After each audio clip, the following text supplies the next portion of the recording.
죽은 영어를 재미있게 살려낼 수 있는 영어학습법. 오래전에 쓰여진 글이지만 영어 회화 능력을 향상시키기 위해 영어를 어떻게 배우고 익혀야 하는지에 대해 지금 읽어도 좋은 글이라고 생각되어 정리해보았습니다. 다음은 인기 영어 강사 문단열이 신바람 영어 학습법입니다. 꼭 천천히 생각하며 읽어보시고 메모한 후 실천해보세요. 한국의 직장인들은 대부분 영어 때문에 심한 스트레스를 받는다. 특히 중년의 직장인들은 영어 잘하는 후배를 볼 때마다 주눅들기 일쑤다. 하지만 뒤늦게 영어 공부를 하려니 머리는 안 돌아가고 마음만 갑갑해진다. EBS 잉글리시 카페 진행자이자 인기 영어 강사인 문단열 씨는 영어는 즐거운 것이라며 신바람 나게 영어 공부를 할 수 있다고 주장한다. 그가 체험으로 터득한 죽은 영어 재미있게 살려내는 비법을 들어보자. 필자가 가장 많이 받는 질문 중 하나는 어떻게 하면 영어를 정복할 수 있는가다. 결론부터 말하면 필자는 이 질문에 대한 답을 알지 못한다. 왜냐? 이 질문은 처음부터 모순을 안고 있기 때문이다. 영어는 정복하는 것이 아니다. 우리가 정복하려 한다고 해서 정복되는 성질의 것도 아니다. 영어는 언어이기 때문이다. 처음부터 운전면허증 혹은 자격증을 따려는 심정으로 영어 공부를 시작하면 대개 중도에 포기할 수밖에 없다. 언어는 우리의 모든 행동과 사고 영역을 커버하는 인간 실존의 표상이기 때문에 그 광대무변의 영역을 몇 개월 만에 정복하는 것은 불가능하다. 시작부터 이렇게 기죽이는 이야기를 하는 이유는 무엇인가? 영어 학습은 대단한 것이니 너희들은 영어를 얕잡아 볼 생각은 꿈에도 하지 말라는 것인가? 아니면 아예 가족들과 이별하고 출가해 계룡산 자락에 들어가서 입산 수도를 해야 영어가 정복된다고 말하려는 것일까? 절대 아니다. 오히려 정복하겠다는 의지를 버리라는 것이다. 영어는 언어이다. 언어는 생활에 뿌리를 두고 있다. 언어는 정복하는 게 아니라 함께 살아야 하는 것이다. 모국어와 대비해서 50% 정도의 영어 구사 능력을 가지려면 자신이 한국어에 노출되어 있는 시간의 50% 이상을 영어로 활동하고 숨쉬어야 한다. 이렇게 힘든 영어를 3개월, 아니 1년 공부한다고 해서 정복될 수 있겠는가? 내 대답은 절대 노이다. 그럼 도대체 어쩌라는 말인가? 해답은 같이 산다는 말에 있다. 현실적으로 영어와 같이 살 수 없는 우리들에게 영어와 같이 살아야 한다고 말하는 것은 또 무엇인가? 어떻게 해야 영어로 생활할 수 있는가? 여기서 잠깐 다른 얘기로 넘어가 보자. 우리는 이봉주 선수를 잘 알고 있다. 마라톤으로 세계 대회를 여러 번 휩쓴 이봉주 선수는 흔히 인내의 화신으로 불린다. 마라톤이라는 종목 자체가 표방하는 미덕이 바로 인내다. 하지만 잘 생각해보자. 이봉주 선수가 과연 인내 하나로 혹은 날렵하고 가벼운 몸과 거대한 심장만으로 40km가 넘는 구간을 완주할 수 있었을까? 또 그 어려운 선수 생활을 10년 이상 지속할 수 있었을까? 아니다. 우리가 간과하는 무언가가 있다. 그는 체질적으로 달리기를 좋아하는 사람이다. 달리기를 좋아하지 않고 어떻게 인내와 체격 조건만으로 그 먼 거리를 뛸 수 있겠는가? 영어는 정복이 아닌 공생하는 것. 영어는 마라톤이다. 이 영어 마라톤에서 체력, 체격, 인내 등은 필요 조건에 불과하다. 이 영어 마라톤을 끝까지 뛰게 하는 힘은 애정이다. 소위 영어로 먹고 산다는 유명 강사에게 영어 공부 성공 비결을 물어보면 백발백중 나오는 말이 좋아했다이다. 제쳐놓았던 영어 공부를 다시 시작하려면, 정말 원하는 영어 실력을 얻으려면 인내나 결심만 가지고는 안 되고 무엇보다도 영어에 대한 애정이 있어야 한다. 그래야 영어와 같이 살 수 있고 끝까지 뛸 수 있다. 그런데 영어의 매력을 못 느끼는 걸 어떻게 하냐고 묻는 사람도 있을 것이다. 그런 사람들에게 지금부터 영어의 재미를 붙일 수 있는 3가지 방법과 2가지의 팁을 제시한다. 영어의 재미를 붙일 수 있는 3가지 방법. 1. 소리는 즐겁다. 이름만 대면 아는 모 유명 야구 선수가 미국에 처음 갔을 때다. 투수인 이 선수를 지켜보던 코치의 평이 컨트롤 유어 모션이었다. 그래서 이 선수는 열심히 모션을 연습했다. 그런데 코치가 와서 어리둥절한 표정을 짓더니 What are you doing? 하더란다. 그래서 What are you talking about? 이라고 했더니 코치가 I said emotion, not motion. 이라고 대답했다. 그러니까 코치가 한 말은 Control your motion. 이 아니라 Control your emotion. 이 어떤 것. 어째서 이런 일이 생길까? 그가 알고 있던, 아니 우리 모두가 알고 있던 감정이란 뜻인 이모션의 발음이 처음부터 틀려 있었기 때문이다. 우린 이 단어의 발음을 이모션으로 알고 있지만 그건 어디까지나 사전적인 발음이다. 맨 앞에 이 발음이 강세를 받지 못해 엄청나게 약화된 데다 이 콩할 만한 이마저 앞에서 넘어오는 발음에 쓸려 거의 들리지 않는다. 이렇게 어떤 모음이든 강세를 받지 못했을 때는 턱없이 소리가 약해지는 현상에 대해 우리는 전혀 배우지 못했다. 그런 발음으로 우리는 영어를 들어본 적도 말해본 적도 없다. 위의 일화가 재미있는가? 당연하다. 그건 소리에 관한 이야기이기 때문이다. 소리라는 매개체를 통해 영어를 들여다보는 것이 얼마나 재미있는지를 보여주는 예를 하나 더 들어보자. 어려운 발음에 관한 이야기이다. 다음 영어 문장을 제대로 발음해보기 바란다. 그는 5번가에 산다.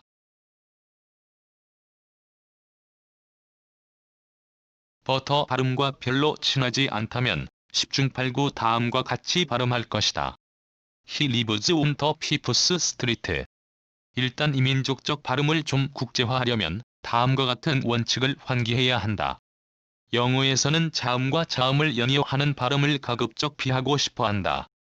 예컨대 우리말 발음으로야 소리를 다 붙여 People's Street이지만 다음 영어 스펠링을 보면 이런 글자 부분들은 자음만 있다. 이곳을 목소리 한번 울리지 않고 처리해야 되는데 이를 악물고 발음한다면 모르지만 일상생활의 대화에서 후루룩 발음하는 것은 아무리 원어민이라도 쉬운 일이 아니다. 그래서 이들도 발음을 생략하는 편법을 구사하는데 원칙이 재미있다. 일단 S는 깡패다라고 생각하면 쉽다.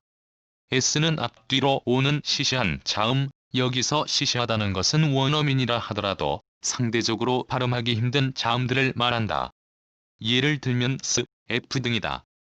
그런 자음들은 가차없이 탈락시킬 수 있다.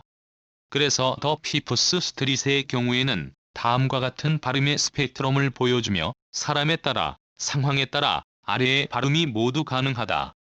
1. 모두 제대로 발음된 경우 피프스 스트리트로 발음한다. 2. 스 발음을 살짝 T 정도로 하고 넘어간 경우 피프티읕 스트리트로 발음한다. 3. F마저 탈락된 경우 말이 빠른 사람들에게 다반사로 볼 수 있다. 픽스트리스로 발음한다. 결국 그들도 어려운 발음은 이렇게 편법으로 비켜간다. 중학교 시절 이 사이로 나온 혀를 보여주시면서 스 발음은 꼭 혀를 내밀고 하는 것이라고 선생님이 말씀하실 때 참 신기하기도 하지. 미국인들은 이 어려운 발음을 항상 하고 산다니 라고 생각하지 않았던가. 그들도 이렇게 어려운 발음이 중복되어 나올 땐 어쩔 도리가 없다. 사실 소리는 즐거운 것이다. 사람을 포함한 모든 동물은 다양한 감정을 표현할 때 소리를 낸다. 첫째, 외로우면 소리를 낸다. 이성을 유혹하는 소리들이 그것이다. 둘째, 기쁘거나 슬프면 소리를 낸다. 소리를 내므로써 내면의 감정 상태를 밖으로 표출하고 그러면서 기쁨을 배로 만들고 슬픔을 반감시킨다. 셋째, 아파도 소리를 낸다. 소리를 통해 통증을 경감시키려고 한다. 이처럼 소리를 만들어내는 현상은 즐거운 행위 또는 고통을 경감시키는 행위다. 소리는 좋은 것이다. 영어를 배울 때도 그렇다. 소리를 통해 공부하면 영어를 즐길 수 있다. 글자라는 상징체계는 일단 잊어버리자. 들리는 대로 말하라. 그럼 도대체 어떻게 해야 소리로 하는 공부와 친해지는가? 여기엔 지켜야 할 몇 가지 원칙이 있다. 들리는 대로 인정하고 받아들여라. 강연회에 가서 그렇게 했어야 해서 라는 영어 문장을 써놓고 I should have done it이라고 말한 후 따라하라고 말하면 하나같이 I should have done it이라고 말한다. 그래서 뱅큐 시나케레 바나라나이라고 말한 후 따라하라고 했다. 그랬더니 모두 거짓말처럼 정확히 따라했다. 뒤의 말은 일어로 공부해야 한다는 뜻이다. 그런데 학생들이 일어를 알아서 따라한 것은 아니다. 아니 오히려 몰라서 제대로 따라할 수 있었다. 우리는 자라면서 배워온 잘못된 발음에 길들여져 있기 때문에 올바른 발음을 들어도 따라하지 않고 심지어 거부하기도 한다. 죽은 영어를 살리는 새로운 여정의 첫걸음은 소리를 즐기는 것이고 소리와 친해지는 첫 단계는 소리를 들리는 대로 인정하는 것이다. 앞 문장에서 have는 어브이로 약화되고 다시 자음 d를 만나 어브이의 v가 탈락한다.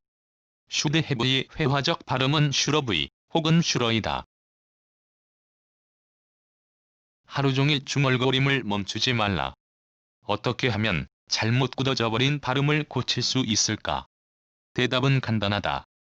해당 단어를 얼마나 잘못 발음해 왔는지 계산한 다음 그 횟수 이상 새로 익힌 제대로 된 발음을 말하면 되는 것이다. 예를 들어 평생 이기프먼트를 이퀴먼트로 500번쯤 발음했다면 제대로 된 발음 이퀴먼트로 1000번쯤 발음하면 간단히 교정된다. 이 단순 무식한 방식이 발음 교정에는 너무나 효과적이다. 한국어보다 영어를 더 들어라. 얼마나 영어를 열심히 하면 영어로 꿈을 꿀 수 있냐고 묻는 사람들이 있다. 요령은 간단하다. 한국어를 듣는 시간보다 영어를 듣는 시간이 1시간이라도 많으면 영어로 꿈을 꾸게 된다. 의심이 간다면 오늘 당장 실천에 옮겨보길 바란다. 한국에서 어떻게 가능하냐고? 그것은 간단하다. 영어 오디오 파일을 귀에 꽂고 다니며 친구들과 잡담하는 대신 영어 단어나 문장을 중얼거려보라. 이론이 아니다. 필자가 그렇게 공부했다. 영어에 재미를 붙일 수 있는 3가지 방법. 2. 문법 구조는 몸으로 익혀라.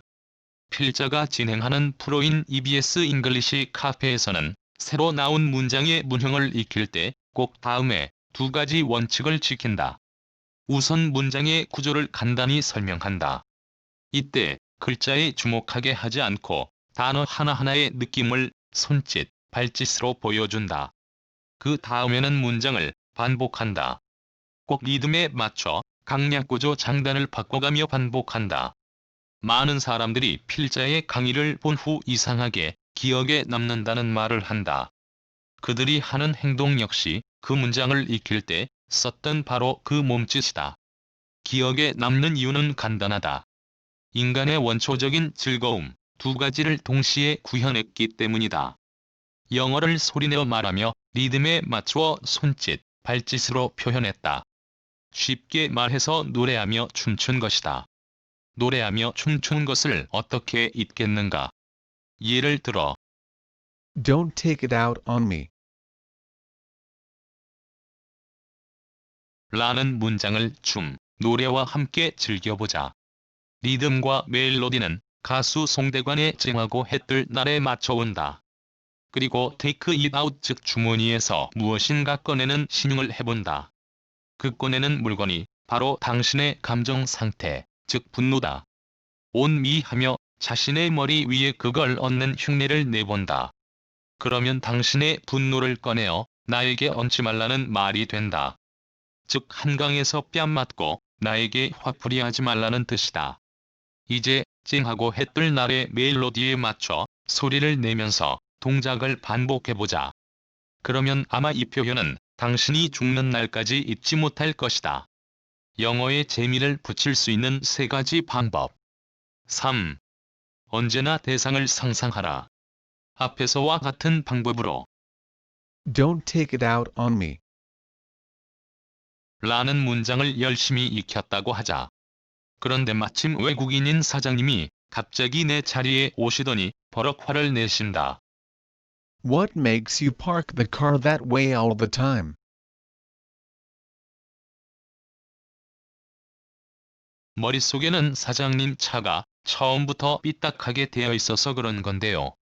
저한테 화내실 문제가 아닌 것 같은데요 라는 생각이 스쳐 지나갔다. 그리고 Don't take it out on me. 라는 문장이 입끝까지 올라왔다. 하지만 말이 튀어나오지 않는다. 말을 몰라서가 아니다. 다른 이유가 있다. 이 말을 사장님한테 써도 되나 하는 의문이 발목을 잡은 것이다.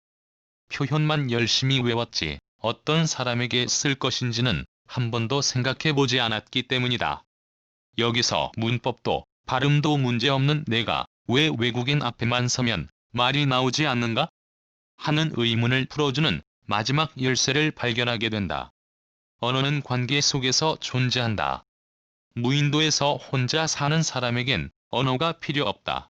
관계란 대상을 상정한 것이다. 쉽게 말하면 대상 없는 언어는 더 이상 언어가 아니다. 즉 대상을 상상하지 않고 연습한 표현은 절대 입 밖으로 나오지 않는다. 대상 상상 훈련이 되어 있는 경우 새로운 표현을 접하더라도 곧 그것을 응용할 수 있다. 언제나 대상을 상상하며 훈련하라. 지금까지 언급한 영어 학습법을 종합적으로 말하자면 다음과 같다. 언제나 말할 대상을 상상하면서 손짓 발짓 동원해 몸을 움직이며 문법 구조를 읽히며 하루 종일 중얼중얼하고 다니라. 이것이 필자가 항상 주장하는 3S 학습법이다. 이렇게 해도 외국인 앞에서 뻔히 알고 있는 영어 표현이 입 밖으로 나오지 않는다면 그건 필자가 사기꾼이거나 학생이 제대로 학습하지 않은 것이다. 선정적인 예문이 기억에 오래 남는다. 엄숙하고 심각한 영화를 볼 때와 포복절도하는 코미디 영화를 볼 때 어느 쪽이 더 즐거운가? 영어 공부도 비슷하다. 영어 문장의 뜻이 웃음을 터뜨릴 정도로 재미있을 때, 문장 내용이 지금 내 상황에 딱 맞아떨어질 때 훨씬 재미있고 잘 외워진다. 영어 공부를 재미있게 하는 지름길이 바로 여기에 있다. 지금부터 좀 더 영어 공부를 재미있게 할 수 있는 두 가지 팁을 소개한다. 영어 공부를 재미있게 할 수 있는 두 가지 팁. 1. 네거티브하고 섹슈얼한 표현을 활용해라. 초등학교 학생 500명에게 영어로 가장 말하고 싶은 표현은 무엇인가를 물었다. 결과는 다음과 같았다. 1위. 난 개를 좋아해. 2위. 똥 마려. 3위. 숙제하기 싫어. 이 설문 결과에 재미있는 자습을 위한 해답이 있다. 흔히 아이들은 천사 같을 것이라고 생각하지만 전혀 그렇지 않다. 그들도 우리와 같이 흥분하고 어른들처럼 선정적인 것을 좋아한다. 하지만 아이들에게 맑고 밝고 좋은 것만을 주어야 한다는 어른들의 생각이 우리의 교육을 재미없게 만들었는지 모른다. 현실적으로 허용되는 범위 내에서 부정적인 것과 성적인 것을 우리의 영어 공부 소재로 끌고 와야 한다. 그것들은 재미도 있지만 우리 생활과 밀접하게 연관돼 있기도 하기 때문이다. 쉽게 말해서 부정적이고 성적인 표현들이 우리의 현실을 대변한다. I like to do my homework. 이라고 생각하는 사람은 거의 없다. 차라리 I hate to study English. 라는 문장이 더 현실을 대변한다. 이런 표현이 영어 공부가 정말 싫다는 사람들에게 조금이나마 재미를 붙여줄 수 있을 것이다. 왜냐하면 이 네거티브한 문장이 훨씬 와닿기 때문이다. 지각 동사 목적보를 설명하는 우리 교과서 예문 중에 I saw him running on the street. 라는 문장이 있다. 하지만 도대체 그게 어쨌단 말인가? 절대로 잊어버리지 않을 예문은 I saw him kissing my girlfriend. 쯤 되어야 할 것이다. 이것이 네거티브 활용이고 이것이 섹슈얼을 이용하는 것이다. 어떤가? 모범적인 예문 표현보다 훨씬 재미있지 않은가? 영어 공부를 재미있게 할 수 있는 두 가지 팁. 2. 어떤 경우에도 자신의 경우로 연습하라. 필자는 대학 시절 20여 명의 동아리 후배들과 함께 영어 스터디를 한 적이 있다. 그때 목표는 2달 동안 문장 3,000개를 외우는 것이었다. 그 결과 10명이 3,000개의 문장을 줄줄 외울 수 있게 됐는데 이상한 현상이 나타났다. 10명 중 단 2명만이 실질적으로 회화 능력이 향상됐고 나머지 8명은 막상 말하기에 들어가자 전혀 실력이 늘지 않았던 것이다. 그 차이는 무엇인가?